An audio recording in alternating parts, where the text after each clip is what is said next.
Assalamualaikum teman-teman. Selamat datang di podcast PRK Berbagi Ilmu. Selama 10 hari terakhir Ramadan ini, kami akan nemenin Ramadan kalian biar semakin berkualitas. Karena Ramadanku, Ramadanmu, Ramadan kita semua harus produktif. Halo Sobat PRK, sudahkah kalian siap menyambut Hari Raya Idul Fitri? Nah, di sini aku akan bercerita kepada kalian sekaligus mengingatkan mengenai apa saja sih amalan atau adab yang perlu diingat ketika kita berada di Hari Idul Fitri. Berikut penjelasannya. 6 sunnah Nabi di Hari Idul Fitri. Pertama, disunahkan untuk mandi sebelum berangkat sholat Idul Fitri. Mandi ketika itu disunahkan loh. Yang menunjukkan anjuran ini adalah atsar dari sahabat Nabi. Dari Ali bin Abi Thalib radhiyallahu anhu, seseorang pernah bertanya pada Ali mengenai mandi. Ali menjawab, "Mandilah setiap hari jika kamu mau." Orang tadi berkata, "Bukan, maksudku, manakah mandi yang dianjurkan?" Ali menjawab, "Mandi pada hari Jumat, hari Arafah, hari Idul Adha, dan Idul Fitri." Hadis riwayat Al-Baihaqi. Kedua, berhias diri dan memakai pakaian yang terbaik. Ada riwayat yang disebutkan dalam Bulughul Maram nomor 533, diriwayatkan oleh Imam Bukhari bahwa Nabi SAW memiliki baju khusus di hari Jumat dan di saat beliau menyambut tamu. Diriwayatkan oleh Imam Bukhari dalam Adab Al-Mufrad.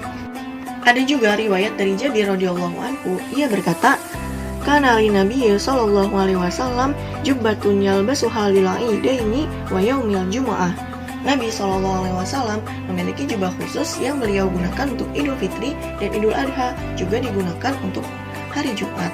Hadis riwayat Ibnu Huzaimah dalam kitab Sahihnya. Diriwayatkan pula dari Al-Baihaqi dengan sanad yang sahih bahwa Ibnu Umar radhiyallahu anhu biasa memakai pakaian terbaik di hari Id. Nah, aturan berpenampilan menawan di hari Id ini berlaku bagi pria, sedangkan bagi wanita lebih aman baginya untuk tidak menampakkan kecantikannya di hadapan laki-laki lain. Tentu saja kecantikan wanita hanya spesial untuk suaminya. 3. Makan sebelum sholat Idul Fitri. Dari Abdullah bin Buraidah dari ayahnya yang berkata, "Kana Rasulullah sallallahu alaihi wasallam la yaghdu yaumal fitri hatta ya'kula wa la ya'kul yaumal adha hatta yarji'a fa ya'kula min adhiyatihi." Rasulullah SAW biasa berangkat sholat id pada hari Idul Fitri dan sebelumnya beliau makan terlebih dahulu.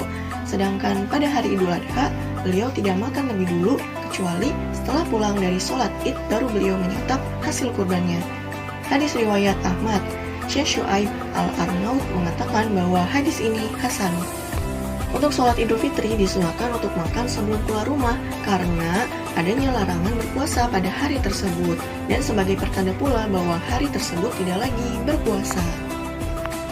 4. Bertakbir dari rumah menuju tempat sholat. Ketika puasa Ramadan telah sempurna, kita diperintahkan untuk mensyukurinya dengan memperbanyak takbir. Allah Ta'ala berfirman, Bismillahirrahmanirrahim, walitukmilul iddata walitukabbirullaha ala ma hadakum wa la'allakum tashkurun. Dan hendaklah kamu mencukupkan bilangannya dan hendaklah kamu mengagungkan Allah atas petunjuknya yang diberikan kepadamu supaya kamu bersyukur. Quran Surat Al-Baqarah ayat 185. Dalam suatu riwayat disebutkan, "Kana sallallahu alaihi wasallam yakhruju yaumal fitri fayukabbir hatta ya'tiyal musalla wa hatta yaqdiya shalah fa idza qada shalah qata'at takbir." Nabi sallallahu alaihi wasallam biasa keluar hendak salat pada hari raya Idul Fitri sambil bertakbir sampai di lapangan dan sampai salat hendak dilaksanakan. Ketika salat hendak dilaksanakan, beliau berhenti dan bertakbir. Ini dikeluarkan oleh Ibnu Abi Syaibah dalam Al-Musannaf. Hadis ini mursal dari Az-Zuhri namun memiliki penguat yang sanadnya bersambung. Ibnu Syihab Az-Zuhri juga mengatakan bahwa kaum muslimin ketika itu keluar dari rumah mereka sambil bertakbir hingga imam hadir untuk sholat. Kelima, saling mengucapkan selamat. Termasuk sunnah yang baik yang bisa dilakukan di hari Idul Fitri adalah mengucapkan selamat. Nah, selamat di sini baiknya dalam bentuk doa seperti dalam ucapan Taqabbalallahu minna wa minkum. Semoga Allah menerima amalan kami dan kalian. Nah, ucapan seperti itu sudah dikenal di masa salaf dahulu loh. Seperti ini hadisnya. An Jubair bin Nufair qala kana ashabu Rasulullah sallallahu alaihi wasallam idza iltaqa yaumal id yaqulu ba'dhum li ba'din taqabbalallahu minna wa minka. Dari Jubair bin Nufair, ia berkata bahwa jika para sahabat Rasulullah SAW berjumpa dengan hari Id, Idul Fitri atau Idul Adha, satu sama lain mengucapkan taqabbalallahu minna wa minka, semoga Allah menerima amalanku dan amalan kalian. Al-Hafiz Ibnu Hajar mengatakan bahwa sanad hadis ini hasan. Namun, ucapan selamat di hari raya Idul Fitri sebenarnya tidak diberi aturan ketat di dalam syariat kita. Nah, ucapannya pun ada yang diutarakan selama maknanya tidak keliru dan bisa dipakai. Contohnya, Id Mubarak, semoga menjadi Id yang penuh berkah.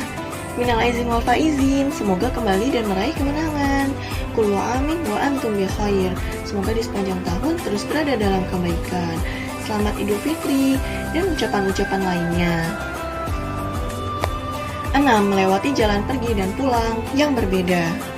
Dari Jabir radhiyallahu anhu, ia berkata, An Jabir qala kana Nabi sallallahu alaihi wasallam idza kana yaumul aid khalafat thariq.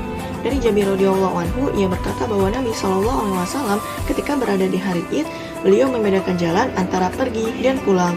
Hadis riwayat Bukhari. Di antara hikmah kenapa Nabi sallallahu alaihi wasallam membedakan antara jalan pergi dan pulang adalah agar banyak bagian bumi yang menjadi saksi bagi kita ketika beramal. Allah Ta'ala berfirman, Bismillahirrahmanirrahim. Yauma idza tuhadditsu akhbaruha. Pada hari itu bumi menceritakan beritanya. Quran surat Al-Zalzalah ayat 4. Rasul lalu bertanya, apakah kalian tahu apa yang diceritakan oleh bumi? Para sahabat menjawab, Allah dan Rasulnya yang lebih tahu. Rasulullah SAW bersabda, Inna akhbaroha antashada ala kulli abdin au umatin bima amila ala dohriha antakula amila kada wa kada yauma kada wa kada qala fahadhihi akhbaruha. Sesungguhnya yang diberitakan oleh bumi adalah bumi jadi saksi terhadap semua perbuatan manusia, baik laki-laki maupun perempuan yang telah mereka perbuat di muka bumi. Bumi itu akan berkata, manusia telah berbuat begini dan begitu pada hari ini dan hari itu. Inilah yang diberitakan oleh bumi. Hadis riwayat Tirmizi nomor 2429. Sekian Sobat PRK, semoga bermanfaat. Yuk kita amalkan. Semoga hari Id kita penuh berkah. Taqabbalallahu minna wa minkum. Qul amin wa antum bi khair. Assalamualaikum warahmatullahi wabarakatuh.